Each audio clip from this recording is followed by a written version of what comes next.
ஹாரூன் ரஷீத் பாதுஷான்னு சொல்லிட்டு ஒரு மன்னர் இருந்தார், புகழ்பெற்ற மன்னர், இஸ்லாமிய மன்னர். அவர் தன்னுடைய மகனை வந்து வரும் காலத்து பட்டத்து இளவரசர் போய் ஒரு கான்காவில் மதரசாவில் பாடம் படிக்கிறதுக்காக போய் விட்டார்.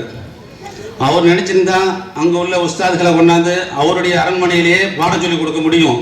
ஆனால் அப்படி இல்லாமல் அவங்க என்ன செய்கிறாங்க, வருங்காலத்து பட்டத்து இளவரசரை கான்காவில் போய் என்ன செய்கிறாங்க, பாடம் படிக்கிறதுக்கு விட்டுறாங்க. அப்படி போய் அங்கே போய் மாணவர் படிச்சுக்கிட்டு இருக்காரு, ஓதிக்கிட்டு இருக்காரு. கொஞ்ச நாள் ஆயிடுச்சு. ஹாரூன் ரஷீத் பாதுஷாவுக்கு தன்னுடைய மகனை பார்க்கணும் ஒரு ஆவல் வந்துச்சு. இப்போ என் மகனை பார்க்குறதுக்காக கொஞ்ச நாள் கழித்து பார்க்குறதுக்காக போகிறாரு.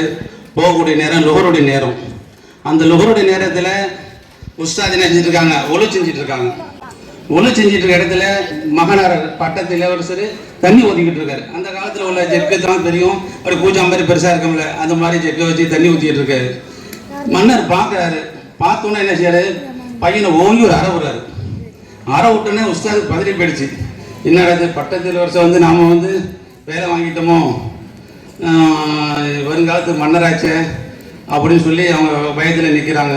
அப்போ ஹாரூன் ரஷீத் பாதுஷா சொல்கிறாங்க, பிள்ளைக்கு வந்து உஸ்தாத் எவ்வளோ சிரமப்பட்டு கால் கழுவும் போது கோதி விட்டுட்டு இருக்காங்க, நீ காலை கோதி விட்டு செய்யுறா அப்படின்னு சொல்லி யாரை சொல்கிறாரு, தன் மகனை சொல்கிறாரு. ஏன் உஸ்தாத் எவ்வளோ சிரமப்பட்டு இருக்காங்க, நீ மட்டும் தண்ணி மட்டும் ஊற்றிட்டு இருக்காங்க. ஏன் கல்வியுடைய முக்கியத்துவம் தெரிஞ்சதுனால என்ன செஞ்சாங்க, அந்த செய்தியை சொன்னாங்க. இப்போ நாம் என்ன செய்கிறோம், பிள்ளை ஏதாவது உஸ்தாத் மாதிரி சொல்லிட்டாவோ ஏதாவது கொஞ்சம் பேசிட்டாவோ உடனே என்ன செஞ்சிடும், என் பிள்ளை அப்படி செஞ்சுருக்காது, என் பிள்ளை இப்படி செஞ்சுருக்காது அப்படின்னு வரைஞ்சி கொண்டுட்டு வரோம். நாம் எவ்வளோ பெரிய ஆளாக இருந்தாலும் நமக்கு எவ்வளோ தெரிஞ்சிருந்தாலும் கல்விங்கிறது வந்து முக்கியமானது. உஸ்தாத் நமக்கு முதல்ல கண்ணியம் கொடுக்கணும். நாம் வந்து எவ்வளோ பெரிய ஆளாக இருந்தாலும் மனசாவுடைய வாசலில் செருப்பை கழட்டி வைக்கிற மாதிரி என்ன செஞ்சுது, நம்மளுடைய அந்தஸ்துகளை நம்மளுடைய விவரங்களை எல்லாத்தையும் நினச்சிட்டு உஸ்தாத் மரத்தை மண்டிக்கிட்டால் மட்டும்தான் கல்வி கேட்க முடியும்.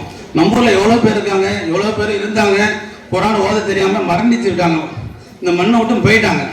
எல்லாருடைய திறமையை கொண்டு இப்போ ரமலானில் எத்தனையோ குரான் நம்ம புள்ள ஓதிச்சு. இப்போ பட்டமளிப்புள்ளாக 85 குரான் ஓதியிருக்காங்க, செலவாத்து ஓதியிருக்காங்க. எல்லாருடைய மாபெரும் இருப்ப